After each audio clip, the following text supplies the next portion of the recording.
I'm still here. 100% I am leaving to go back east across Canada. 100% I am.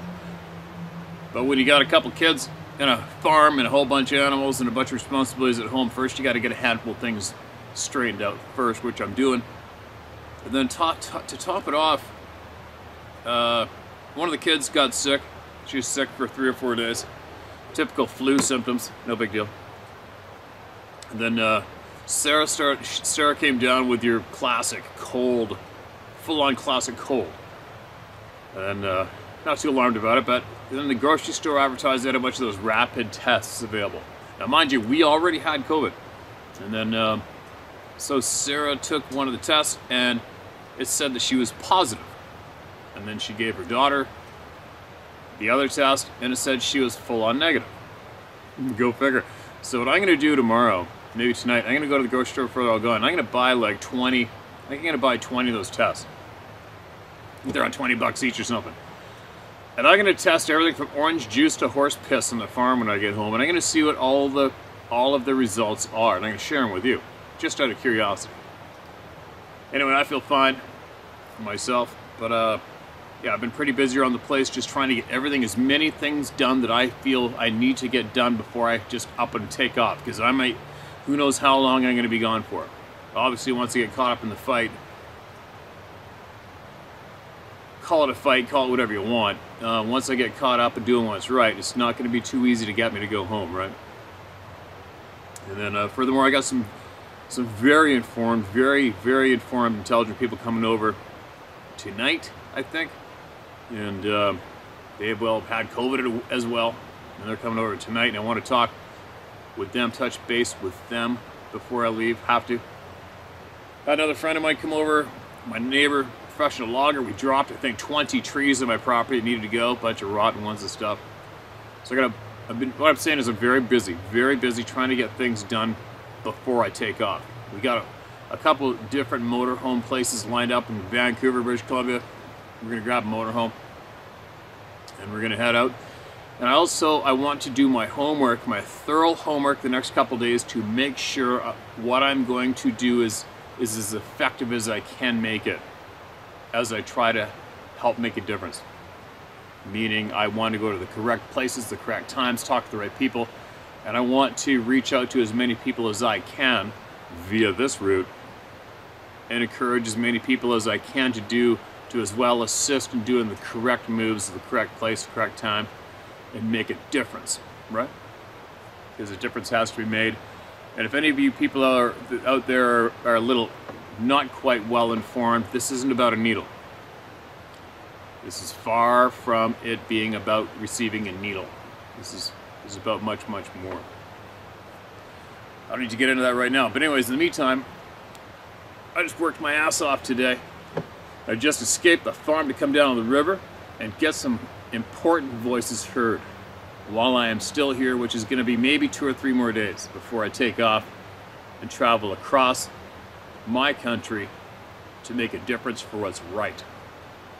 So this is titled Translucent Humanoid / Predator, or bracket, Predator and bracket. Being an outdoorsman all my whole life, I feel I can relate to you all, and being a next door's neighbor here in Louisiana is that much better. First, I want to say that even sharing this is hard because it is so unsettling for me. This experience has left me shaking and has left me questioning a lot of my life.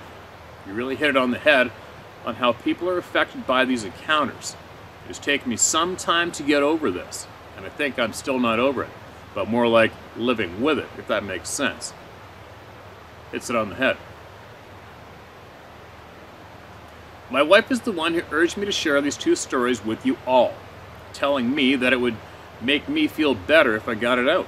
I think she has been right so far. I hope if anyone else had anything like this happen, please share them. People should realize that there is more stuff like that out there, and it is real.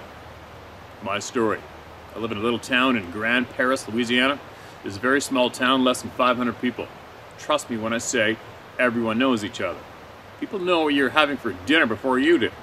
Please don't say the name of our town or our real names on the show. I really don't want this to get back to me.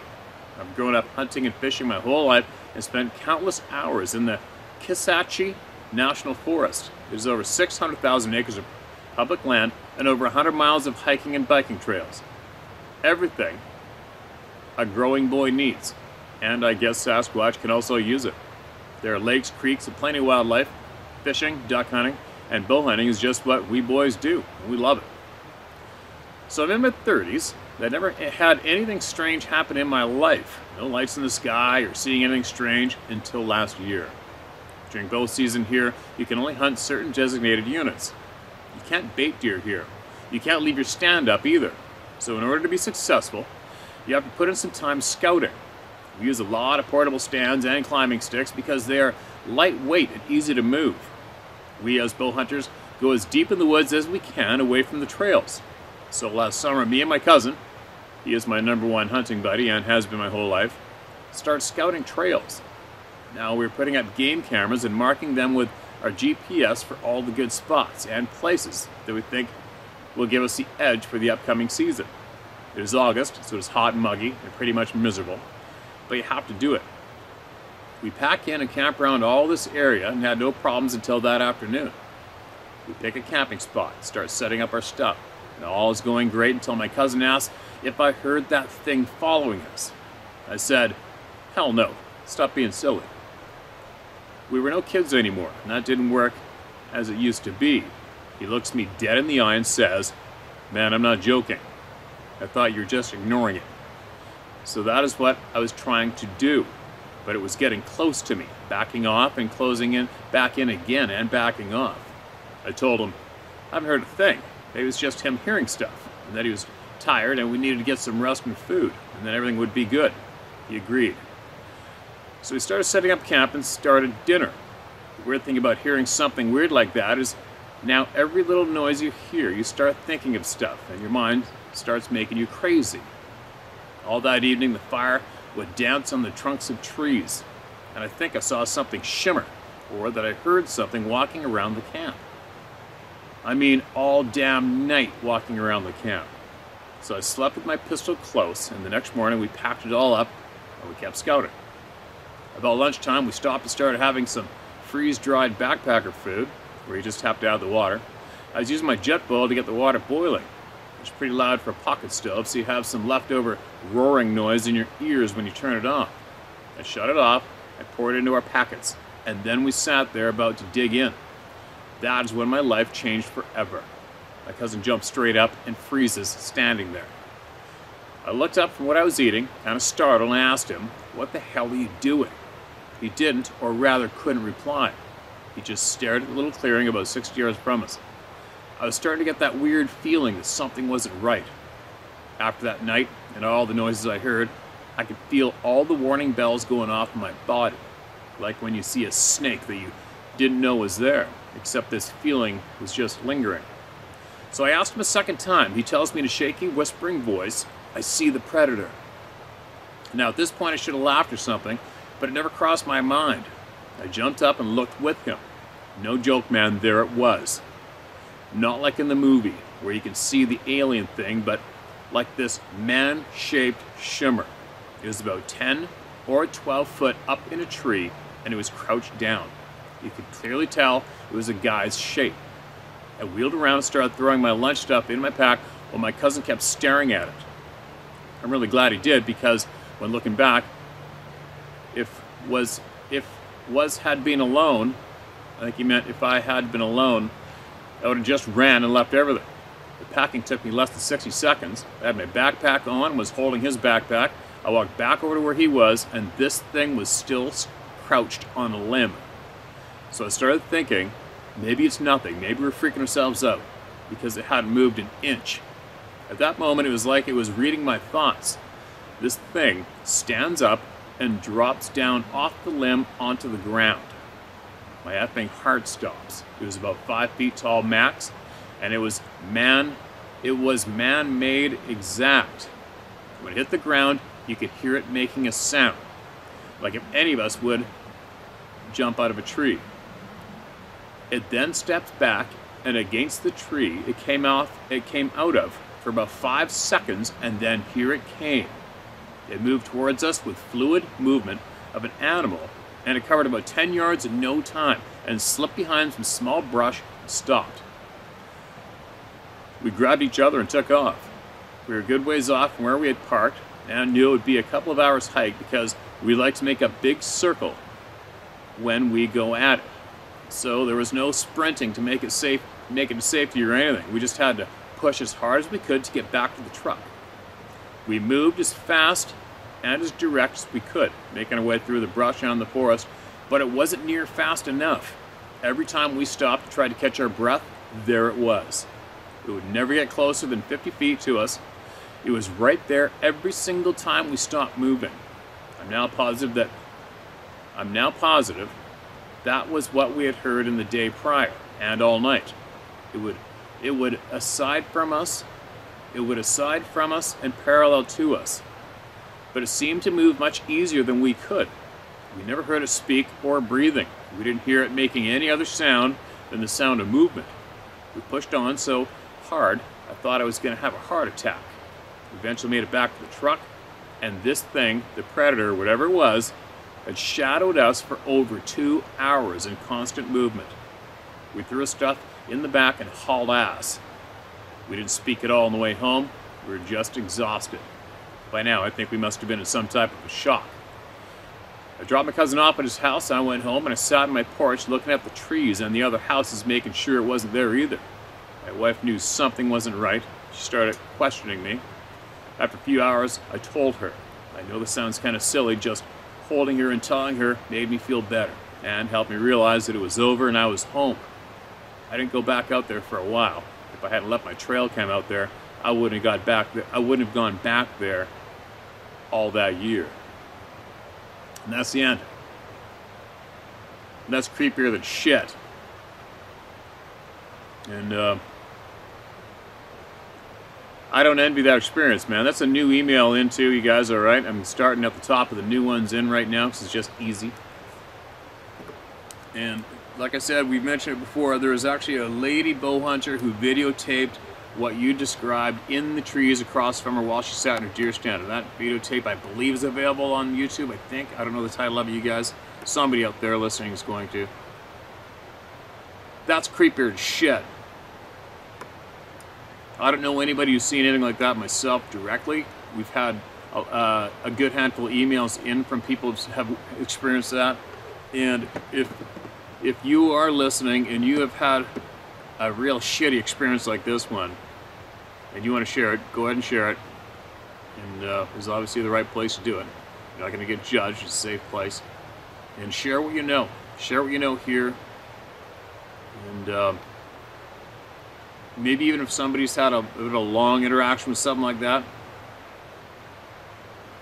and knows more details and has a little more knowledge on what these men possibly saw, maybe email it in to us or share it in the comment section below for these guys to get a hold of you, especially if you live in the southern U.S. All right, and I believe that'll possibly help somebody. That's pretty creepy. It's funny that it just allowed, I mean, obviously you could have got a bead on it and let it have it too, right?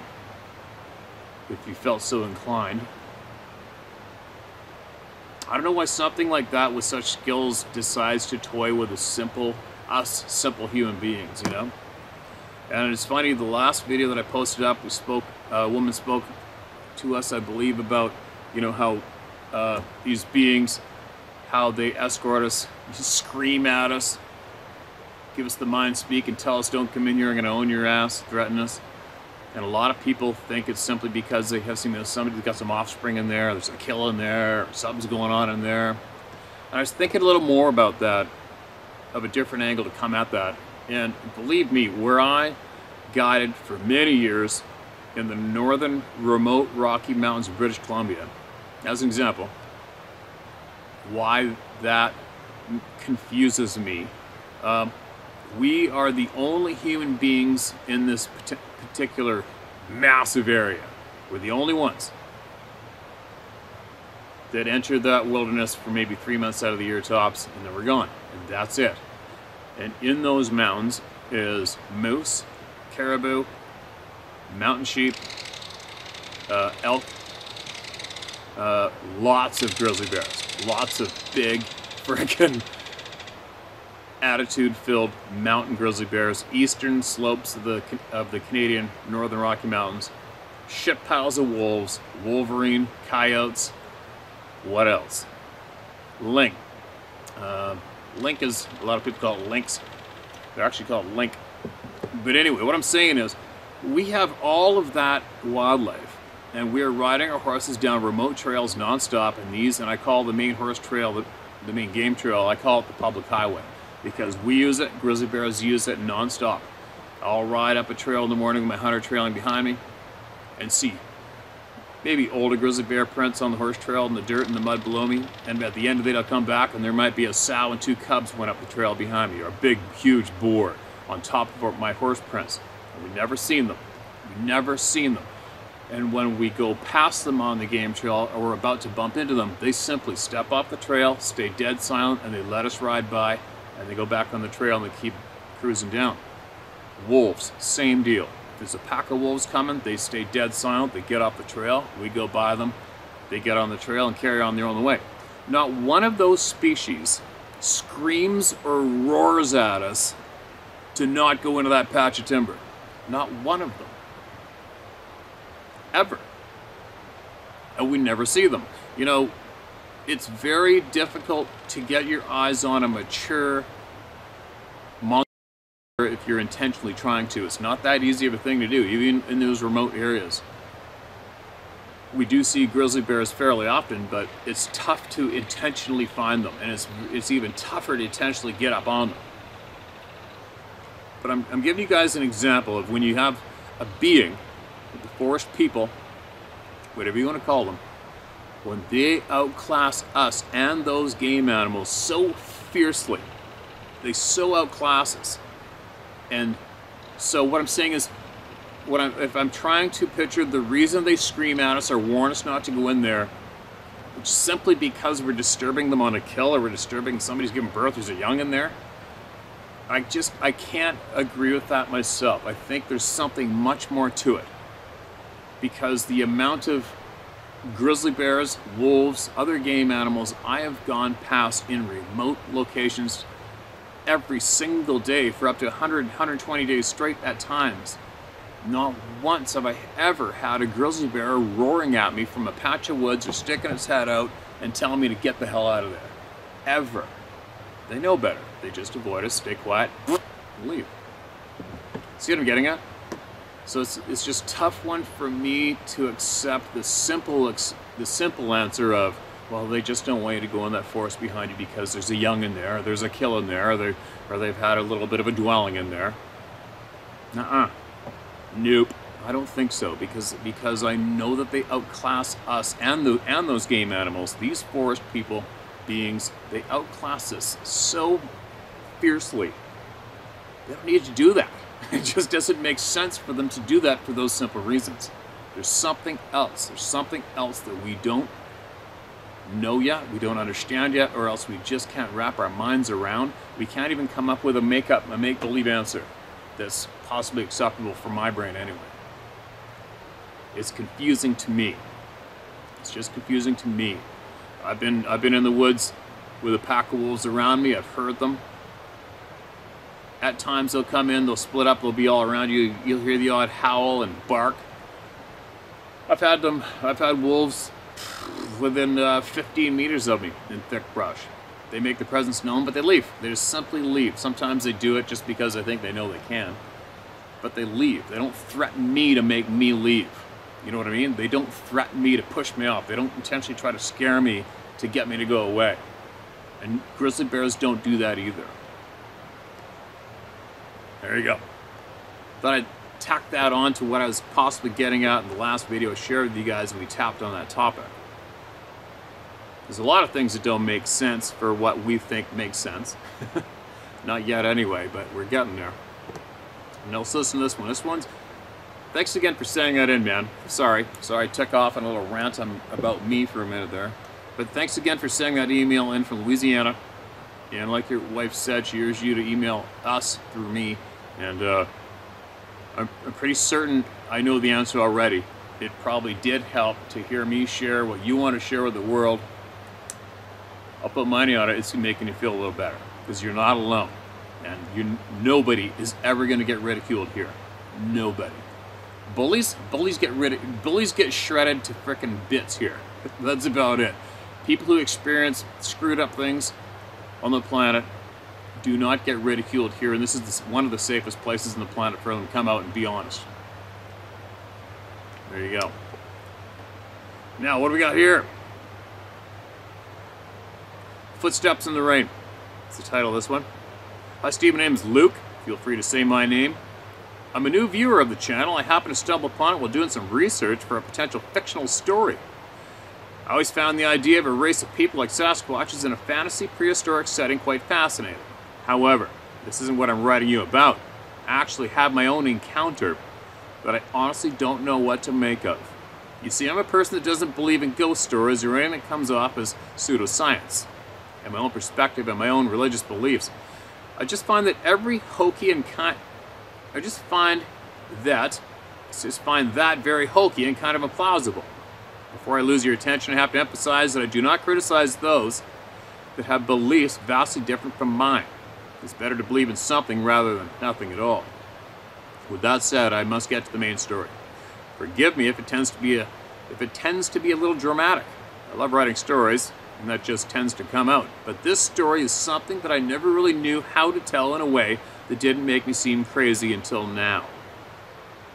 My story begins about 9 years ago in February 2013. I was a sophomore in high school and lived in Tucson, Arizona. As far as cities go, it doesn't get any worse than that in my opinion.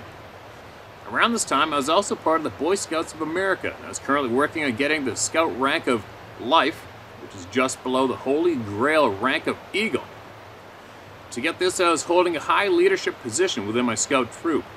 We all wanted to go on a backpacking trip and had been planning on it for a few months. Our destination was Mount Wrightston, which is just south of Tucson, and large enough that the peaks are visible in the hazy blue distance. We all planned about 2 routes for 2 teams, Team A and Team B, and I was leading Team B. Team A's route was to hike up to the saddle of the mountains, take a left, hike up to Wrightston's Peak, and come up there. Team B's plan was to hike up the second saddle, camp there for the night. Just to make it clear, I was pretty chubby at the time, despite having weight training classes in high school that slowly burned the fat off my body like how holy water burns away sin. But our destination of camping in the saddle was fine by me. Now, this is both exciting and terrifying because this is my very first backpacking trip, and I was responsible for 3 other boys younger than me, even though I had 3 adults in my team. Now pay attention, as this is where some important details add to both the experience and confusion of the story. The 3 adults, whom I'll only refer to as James, David, and Conger, feel free to say these names, were the fun adult troop leaders. They liked to goof off and make jokes all the time, especially David and James. So I knew that my group was going to be fun. It'd be a great learning experience too, because James is Eagle Scout alumni. Well, we get to the gear. Well, now we get to the gear. Everyone else had gear for the trip. Well, I didn't. My family was never able to afford much, and I couldn't get the right backpacking gear I needed outside of the pack itself. Because of this, I ended up borrowing a tent and a couple other pieces of gear from one of the Scout Masters. The tent I ended up getting was fairly used, but still great condition, except for this one little thing. At some point in time, one of the tent rods broke or was cracking, and someone repaired it with duct tape. This meant that the sleeve for the tent canopy couldn't go down all the way, and left a portion of the mesh windows exposed in a single area of the tent. Keep this in mind, it is important for later. So now, February arrives, and we all meet up early in the morning and drive off to Madura Canyon, where Mount Wrightston sits in stone-cold silence. The area is beautiful and was very different from the desert rural city Frankenstein of a place Tucson actually is. It was cloudy around the mountain, which is an important detail for later, and the woods brought green to my forever beige and brown sun-soaked world. Makes you wonder if I'll start bitching about sand at some point. Anyways, we pull up to the trail entrance and park. All of us get our gear out, organize into our teams, and off we go. Of course, Team A went up first, and shortly after Team B followed in suit. The hike up to the saddle was very different from my other outdoors experiences, but at the same time, it was very adventurous. Along this trail, we obviously kept a good eye out, as it was both bear and mountain lion country. If anything, I was more afraid of the bears. The hours ticked by, and finally arrived at the saddle of the mountain. It was green and fresh and perfect. We took off to the right to a slope, so we weren't directly on the trail and we'd get in the way of other hikers. During this time, we set up our tents on the slope. Myself and the other 3 boys set up 2 tents, 2 in each tent, while David and Congress set up their tents a little bit above us on the slope, and James set up his at the base of the slope. Overall, every tent was within view of mine, and each tent sound was drowned out by the birds and gentle breeze that shook the pine trees. More time passes as we get our dinner made. Set up the bear bag a good distance away, and off to bed we go. I shared a tent with a scrawny young guy named Dylan. It's safe to assume that you can say all these names. I didn't want him sleeping on the side that had the mesh uncovered by the tent canopy, so I volunteered to make that my spot. As night crept in and the clouds began to reflect on the lights of the city,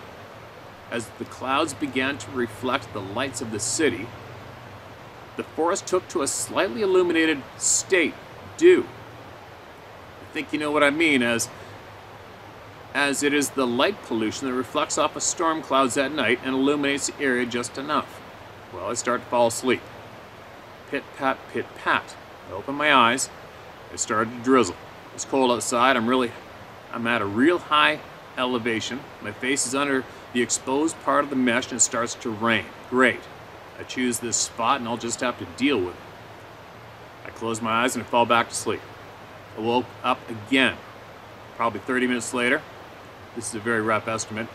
At this point in my life, my sleep issues started to arise, and falling asleep after being woken up is tough, especially after it rains and soaks your pillow and sleeping bag from the shoulders up. Oh my God, that sucks. I'm wet and cold and I start to go back to sleep, and then it started. I'm trying to fall asleep again, and somewhere from behind my tent, something is walking. It's very clearly sounded bipedal. Of course, my mind was thinking it was a deer or a friggin' bear. I basically was terrified and tried to make as little noise as I could. I breathed out slowly and quietly from my mouth, but this thing kept coming. It walked and walked as the pine needles and the occasional twig snapped underfoot, and it walked right past my tent, up the hill and beyond. I didn't look up or anything. I was too scared. As it was at this point, I noticed everything was really quiet, like too quiet. And it wasn't even drizzling anymore. It was so quiet, I could hear this thing walk over to the other side of the hill and out of range. In my fear, I pulled out my pocket knife, opened it, and hid it beside me just in case, and then tried to go to sleep. Pit-pat, pit-pat. I woke up again. The rain is back, and I'm thinking, oh great. My face is wetter and colder, and the water's running down and collecting at the end of my tent, of the tent my feet are at. Lovely. I curl up a bit and try to go to sleep. I must have been asleep for a little bit, but I woke up again and the rain was gone and the silence returned. I didn't think much of it, but then the steps come back. They came back from the direction they left earlier, and over the side of the slope and down towards my tent, and I was petrified. I wanted to get the hell out, but I froze. I didn't look up, and instead just looked at the wall of the tent and didn't face Dylan. Dylan, surprisingly, was passed out this whole time. He never woke up at all, but that didn't stop the steps. They kept coming back at the same path they took, which was right past the tent. These heavy bipedal steps, pine needles crunching wetly underfoot with a couple of twig snaps. They walked and walked and walked, and then stopped. They stopped just outside the tent, on the side my head and Dylan's head were. I was terrified. And I'm feeling that same feeling as I retell this. I didn't know what was going to happen next. I just stared at the wall. Then the most terrifyingly confusing thing happened. Something slid underneath the tent and under my pillow. Then it gently raised my head several inches off the ground. It was slow and gentle, and it held my pillowed head for several seconds. Holy shit. Let me tell you, those were the longest several seconds of my entire life, but my head felt something underneath the pillow like large fingers. Afterwards, my head was gently laid back on the ground. Like, how do you pick up an animal and put it down on the ground with such care? After that, the hand or whatever slid up from underneath the tent and then walked back behind it and away out of the audible view. I was scared but very perplexed. I tried to fall back asleep and succeeded. Morning came and we cooked breakfast. As we're cooking breakfast, I asked aloud everyone if they heard something last night. Everyone said they didn't hear anything except for James. James said he heard something walk through the campsite, but that was it. I decided to keep it to myself. After we ate, we packed up, and as I packed up my wet sleeping bag and pad, I discovered a granola bar wrapper under my sleeping pad. This is definitely an oh shit moment because I thought I grabbed all the trash. Turns out I didn't, and it further muddied what happened to me just mere hours ago. We hiked down to the trail entrance that morning. Lots of hikers of all walks of life passed us on their way up. It was a fun trip and one of my favorite memories from my scouting days. Well, we got to the entrance and hop in the cars and leave. We all head back to our original meeting location in Tucson. My dad picks me up. On a drive home, he asked me about it, and I decided to tell him everything, including the encounter during the night. My dad was quick to shoot me down. He said it was one of those adults in my crew, as I had the practical jokers, especially David and James. I chewed on that for a minute, and I told him it wasn't possible. James did say he heard something that night, but if it was them, I would have heard them walk to their tents as well as open and close them with the zipper. Yet my dad still said it was most likely them. Maybe. But it was doubtful, especially since the closest adult to my tent was James, and he was below me, not behind me. I stopped there and kept quiet the rest of the drive home. Ever since, I rarely told the story and was reluctant to tell it to my wife, fearing she would think me for some crazy guy. Well, she listened and was rather intrigued to say the least, and that was reassuring. Overall, I want to share this with you and with everyone. What I'm most interested in, Steve, is what you have to say. With all your years of outdoor experiences, have you ever had a situation where something lifted your head or a tent gently and placed it down, or just anything like that? I just know that whatever it was very heavy, and I didn't leave any prints or clear walkways aside from a few broken twigs. This has been on my mind for 9 years. I just want to have some help to find me an answer. Sasquatch or not, whatever it was very real. It'll be something I'll never forget. And as a message to all you viewers, Steve, thank you for all your stories and your own personal points of view. They actually encourage me to tell my own experience. And should I ever have another one, I'll come back and share. Experiences are just histories in the making, and legends forever immortal. And as for you, Steve, keep up the great work. I greatly appreciate your content and your own perspective on things. Also, Canada looks beautiful, and is somewhere I wished I could visit just once in my lifetime. Maybe even have my own little Jack London-style adventure.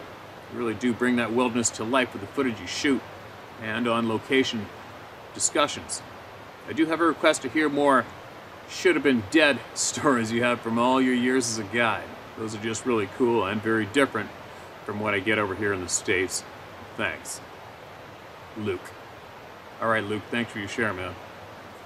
You know, one thing I always tell everybody when they email into us, and they always say they're not sure what it was and they're looking for answers, one thing I can almost confidence each time is, if you went out of your way to get on YouTube and you came across this channel, which isn't advertised as a Sasquatch channel like the majority of them out there, then you would listen to the content here, and then you would have been compelled to find the email address and type your story out and send it in. As far as I'm concerned, your instincts, your gut feeling is already correct on what you experienced, and that's why you did all those next steps, right? I think you possibly already know the answer to your question. Just feel a lot better if somebody could confirm it to you here, right? And have I ever had that experience? No, I haven't. Not myself. I don't know anybody who I've guided with or hunted with who has shared anything similar like that with me yet. Doesn't mean none of them have ever had that experience, but to have been physically had your head lifted off the ground, holy shit. And what I think, from my gather, if I remember correctly, read it correctly, I think you're meaning they found a wrapper of yours and left it underneath your tent where your head was. That's something else. Because let's face it, if it was up to this forest, people were going to grab all the garbage that was left in the woods and take it back to the owners. They'd be pretty busy, right? They'd be pretty busy. But I do remember hearing of some hunters, I believe they harvested a deer. They harvested a deer and they left the hide and the head in the woods. And when they got home, woke up the next morning, the hide and the head were on their porch of their house. And it was miles away from where they harvested the buck. Interesting, right? Very, very interesting and unsettling. But, you know, when I am in the woods in a tent in the middle of frickin' nowhere, I'll fully admit it, some people might not agree with it. I don't care. I have a rifle in my tent with a round in the tube with the safety on. That's how I sleep. And I always have that barrel of my rifle pointing at my feet. And I shoot left, so it's always on my left side if I'm laying up. And I also position my tent away from whoever I'm with so that my rifle's pointing away that way and the other tent's this way or the other tent's there or there. And I always make sure that my partner, whoever I'm with, also knows that I have a loaded rifle in my tent and which way it's pointed during the night in case they get up to go pee and possibly might make a noise, whatever. Or if shit goes down, they know where I am and where not to shoot. I know where not to shoot through the tent if something's possibly sticking a claw through the wall, you know what I mean? Just, it's a 1 in a million, but it happens. I know of a couple guys here in British Columbia who were both in the same tent and had to fend off a sow, grizzly bear, and her cub as they were pouncing all over the tent, biting the shit out of them through the tent wall. And that's another thing too. I do not share a tent with anybody, ever. I don't share a tent. One of the main reasons I never have shared a tent is because when I'm hunting with you, say I'm guiding you, I'm with you from first light to last light every single day for upwards of 2 weeks. I don't need to sleep next to you as well. I just don't. I don't need you in my tent burping and farting through the night or snoring at the end of my workday, right? So that's one of my main reasons. But on another note, when I've had some guys complain, well, we're not going to sleep in the same tent. I'm like, no. I go, what do you think we're going to do if we're both in the same tent? And all of a sudden there's a grizzly bear jumping up and down in the tent. What are we going to do? Right?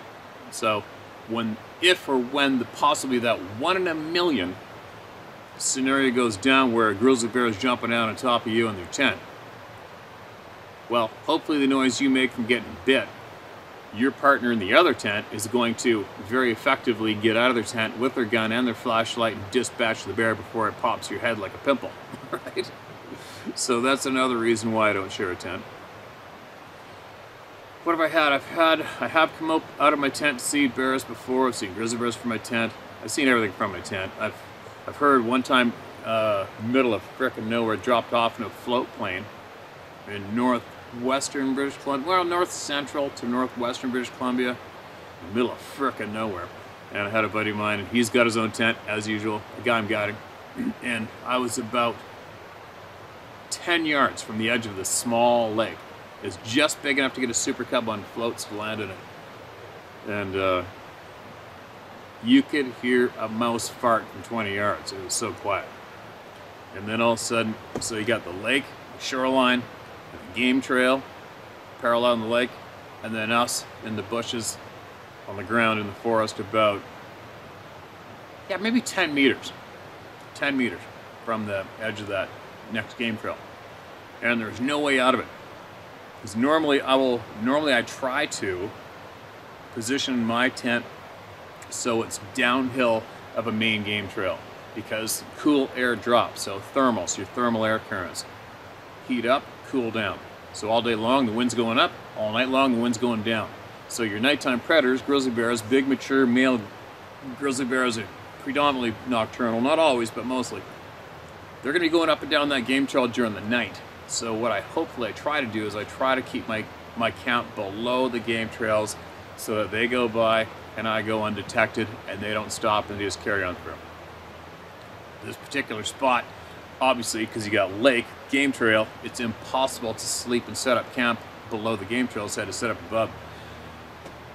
I guess I'm babbling a little bit long for this not so exciting story, sorry, but anyway, but it was really a cool experience because you could hear kabloosh, kabloosh, kabloosh, kabloosh, getting louder and louder and louder as a moose was walking along the lake in the water, but within very close to the edge, walking along the water, so his feet were coming up out of the water and clopping down, kabloop, kabloop, and it was so loud, it just made you go like this in your tent because it was so loud.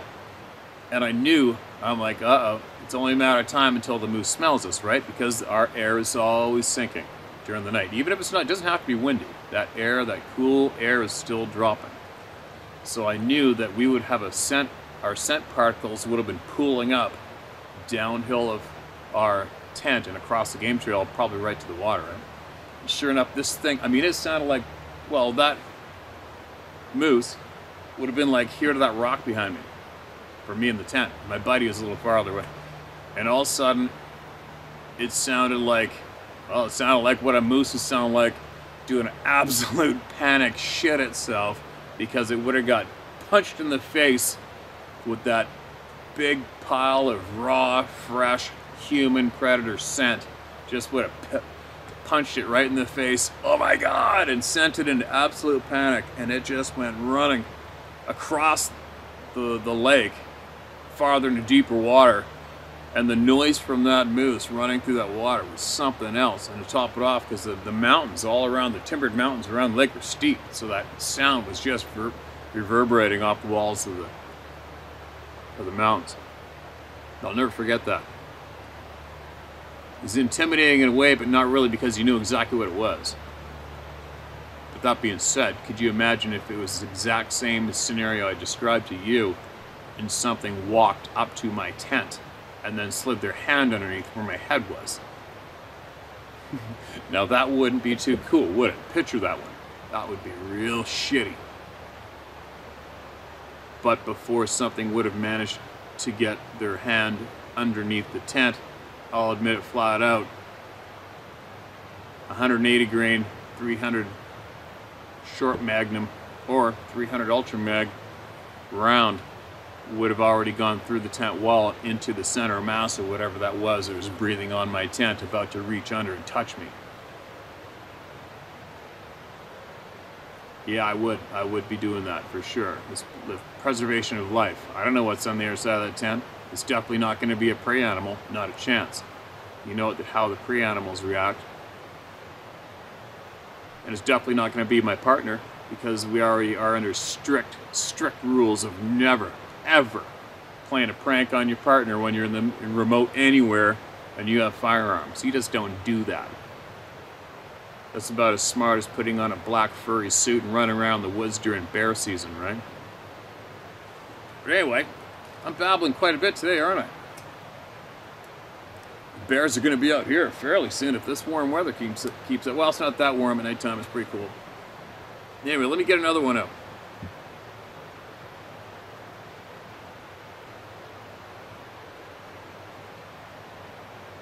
All right, this is very short. I don't know what it's about. The market is red, and the title's Bigfoot. I'm a Desert Storm veteran. I've been in the woods since a young boy. I've only got one Bigfoot experience, but I have a lot of UFO experiences. But anyway, I was coming out of Biloxi, heading towards North Alabama, which is where I'm from. It was pouring down rain. I was passing over a couple of bridges on I-59, and that's when I saw it. All I got to see in a couple seconds was the head of a Bigfoot in between the media, between a couple of bridges. Wow. I couldn't turn around. I just kept trucking. At 70, I realized there is more than we know out there. Thanks, Steve. That's it, short to the point. Wilson, appreciate it, man. You're correct. There is a lot more than we know out there and going on today. And that's why we're here. That's why we're talking about all this shit, right? How about this one? Mark this as red. January of 2022, a young one. On my way home from work on January 8th, 2022, just as it got light out, I spotted something. There's a camp that sits back away from the road, maybe 100 yards or so, has a big yard up to the road. On the one side is a spring-fed pond. Behind the pond is some small saplings, then a clear cut as wide as a truck going uphill. I seen something in the lower part of that clear cut, sitting angled away from me. I look there every time I drive by looking for deer or whatever else might be wandering through. So I knew it wasn't a stump or log roads. Sorry. So I knew it wasn't a stump or log roads were crap, so it took a bit to stop. I backed up, and when it was almost to where I could see the clear spot, it stood up on two legs like we do. I could see it stand through the saplings. When I went the last 10 feet or so to stop, it came down the hill. When it reached the bottom, it stopped and looked at me. It was black from head to toe. Light wasn't good enough to see any features. It was small, so it had to be a young one. As I was looking at it, the words, it's just a kid, popped into my head. Then I looked at opposite side of the road, then I looked at opposite side of road, then drove away. As I drove away, it turned to walk back into the woods. It was about 4 or 5 miles before my train of thought was back, and I realized what I had just seen. Even if it would have been a kid, I wouldn't have just drove away. I would have looked to see if other kids were there and looked to see what they were doing. I don't think it was alone. I should have turned around and went back to look for tracks, but I was tired from working 12 hours, so I wanted to get to bed. I planned on stopping and looking when I went back to work, but we ended up getting rain that night, so that got rid of most of the snow we had. I find it odd that I didn't go back. It would have only taken 10 or 15 minutes to go look, but I didn't. Also, I could have went when I got up, and for some reason I didn't. I want to know, did what told me it was a kid keep me away from here? Yeah, it's a typo, you guys. What does he mean? I want to know what it told me. If it was a kid keeping me away from there because it knew the rain would get rid of the tracks? Has anyone else had anything like that happen? Kept away from a spot for some reason. My name is Rick Waldeck, and I don't care if you say my name. I know what I saw, and if anyone don't like that, they can kiss my ass. Love watching your videos, been doing so for close to 2 years. I also crave knowledge and want to learn all I can before I'm gone. Keep up the good work and keep spreading the truth. Almost forgot this happened in north central Pennsylvania. Almost forgot this happened in north central Pennsylvania. Take care and be safe. Okay, Rick, thanks for that, man. Lots happens in Pennsylvania. And I think what you meant at the end was, has anybody else had that happen? Meaning, has anything somehow kept you away and not going back to a spot by giving you possibly a message in your head or feeling, right? Pretty sure that's what you meant. And I'm pretty sure a lot of people are going to shake their head and just go, yeah, for sure.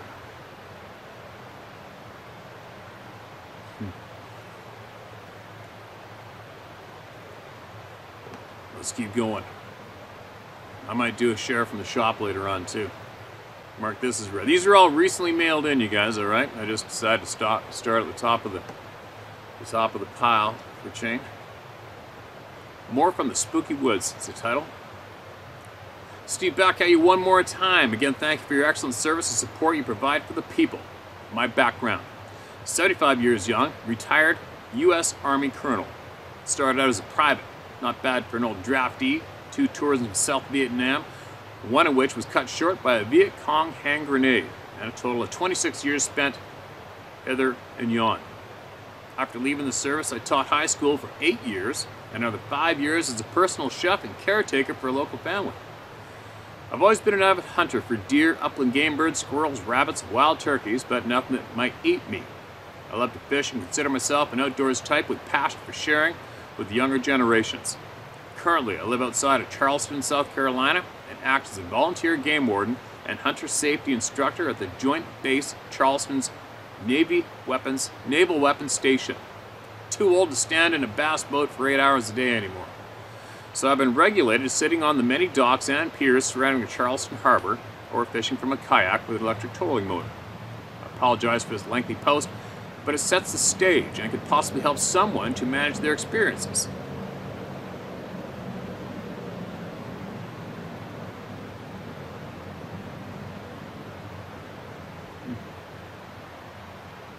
Back in the mid-70s, my younger brother built a home on the family farm, roughly 20 to 30 yards from the spooky woods I've mentioned in an earlier post. There is a one-lane passage winding through the thick hardwoods and pines to a pond about a mile away, built by our grandfather back in the 50s. The pond is fed by a spring at that spot. Over the years, we figured was a Catawba, C-A-T-A-W-B, Indian camping area. We have found numerous arrowheads, knapping chips, pottery shards, and stone implements in the area. In addition, there are a number of mounds that we assume were grave sites.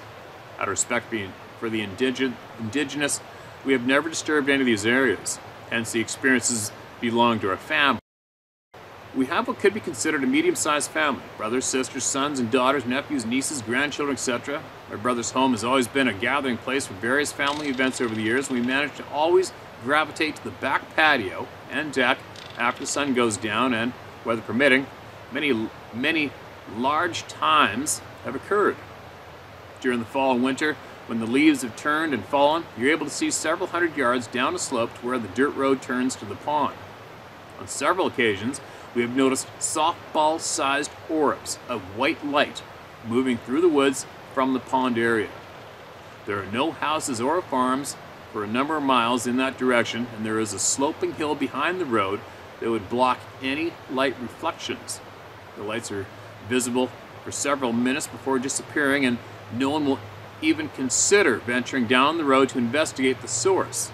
I reckon someone could be attracted to all of our activity and just wanted to see what's going on. I reckon someone could be attracted to all our activity and just want to see what's going on. My name is Steve Richards. You may use my name if you wish. Spring is coming and turkey season is fast approaching, and I continue to watch your six. I absolutely appreciate that.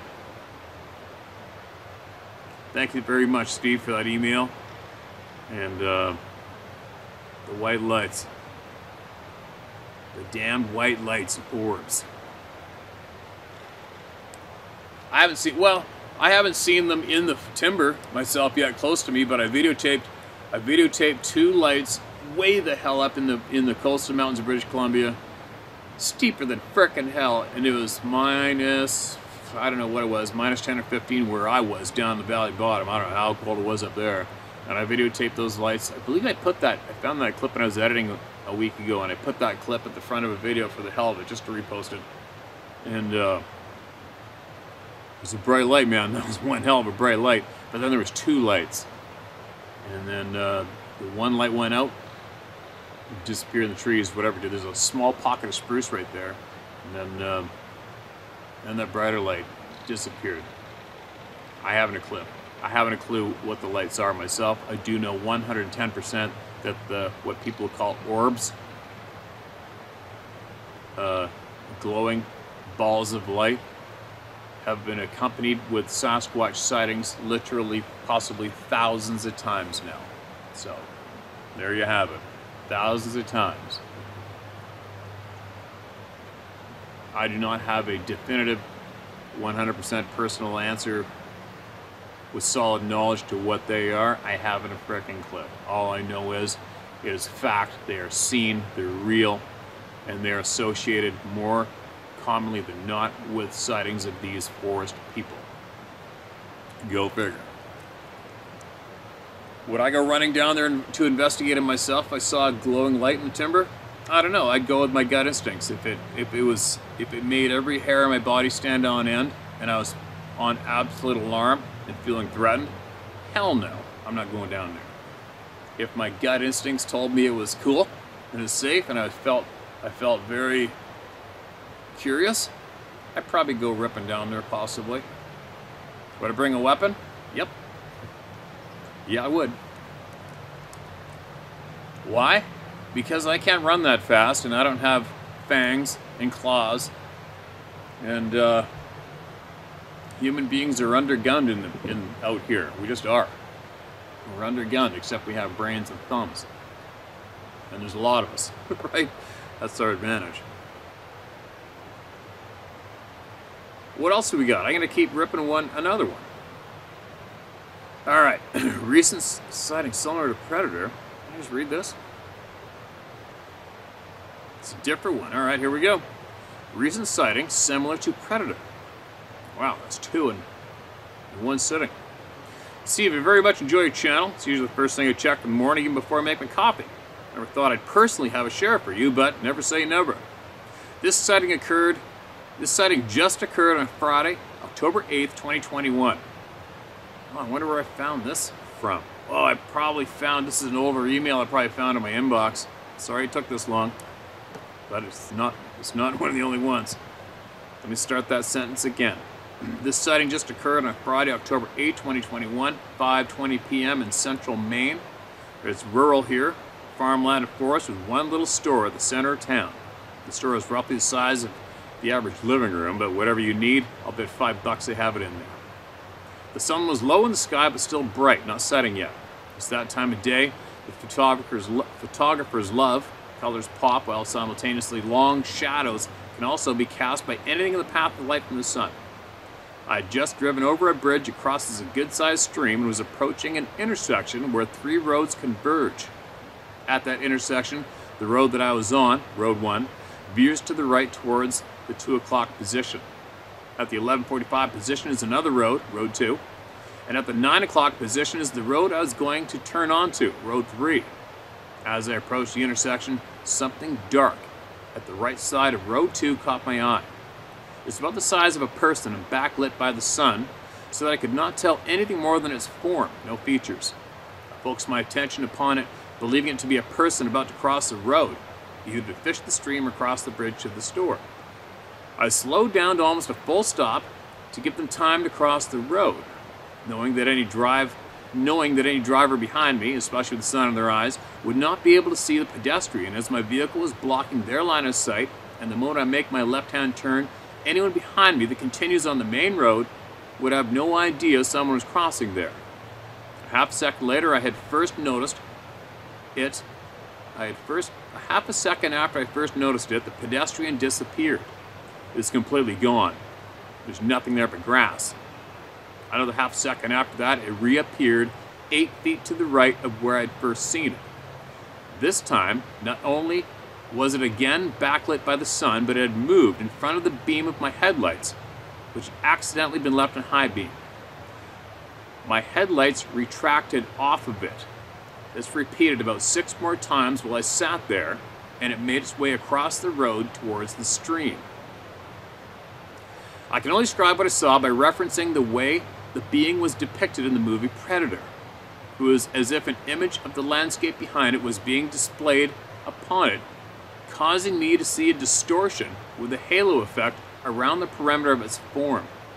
Each time it reappeared within the beam of my headlights, I saw a glinting of sorts where the upper legs, torso, and head should have been.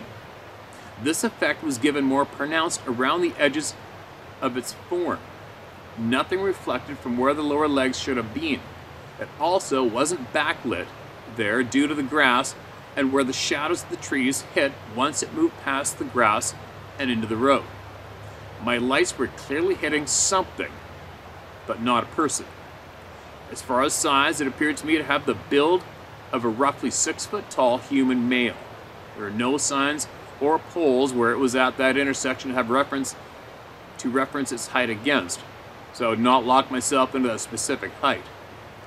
Could it have been taller? Sure, but not outlandishly so. I've lived in this little town for 25 years and have never seen anything like this before. My ex claimed about 15 years ago to have seen a Sasquatch in the woods on our land. This story is the only one I've ever heard where the being was wearing a t-shirt. I've been listening to your channel in hopes of hearing someone else with a similar story as his, Sasquatch wearing clothing. If anyone out there has seen such a thing, I'd very much appreciate the share. Thank you for taking the time out of your busy life as often as you do to read all the stories that are sent to you. I very much appreciate you and all your viewers to take the time to put it all down in black and white and get it all out there. Okay. There you go. There's another one.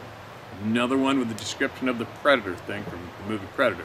And where'd they get the idea? You gotta wonder that too, right? Where'd they get the idea to do that? Wouldn't that be great to talk to the person who originally wrote the script of Predator and ask them where they came up with the idea to come up with that shimmering being in the trees and jumping on the ground? Where'd they come up with that one? Wouldn't that be interesting? Anyway, getting back to you. Okay. Thanks for sharing that. And coincidentally, we have a sighting of the exact same thing you've seen in this same video. Go figure. What are the chances, right? But again, it's endless. Now, on to your question. If anybody has seen one of these forest people, Sasquatch, Sabe people, whatever you want to call them, if you've seen them wearing clothing, well, go ahead and pass it on to Kay in the comment section below this video. It'll be the easiest, fastest way for her to get the answer. Or him. Did I screw up there? K. It's just the letter K was at the end of the video. Oh, no, it's a woman. Ex-husband. Sorry. Sorry, Kay. Sorry, man. Anyway, here we go. I'm going to get back up to the house. I got a fire going out back with all the branches from about 10 trees that dropped in the horse pasture. Make sure that's not burning anything down. And see how my sick girls are making out.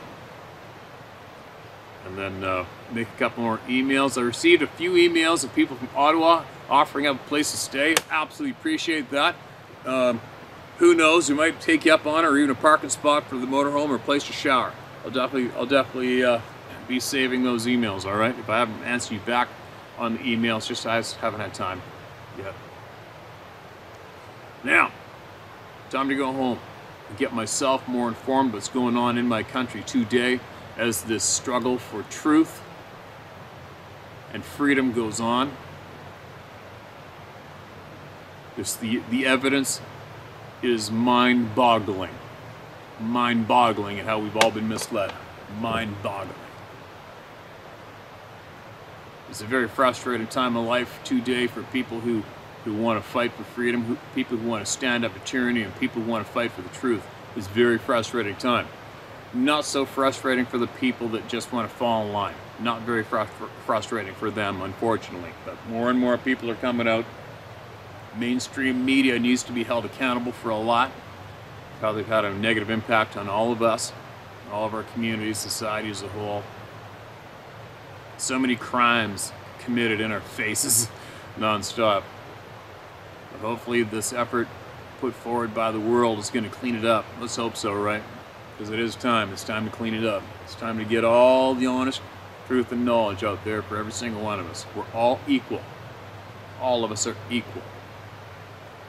Unfortunately, we got to fight for that equality, right? I'm down. I'm game. I'm into fighting. I'm gonna go fight. And I'll be back shortly. And I'm gonna possibly make a few pre-recorded shares to load up to the channel that will play before I go.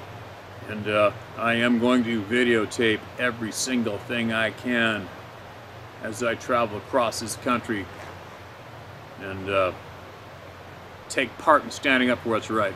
And I hope all you do the same. For as many of you out there that can, do the same. It's time to stand up now. This is the time. No matter what country you're in, its time is now. It's right now. Might be the last chance you get. I'll be back shortly. Well, that's one of those sights you just have to stop and try to record to share with everybody when you see them, right? First light in the morning, a remote lake, a bit of a breeze, fog and mist and reflection, dead silence.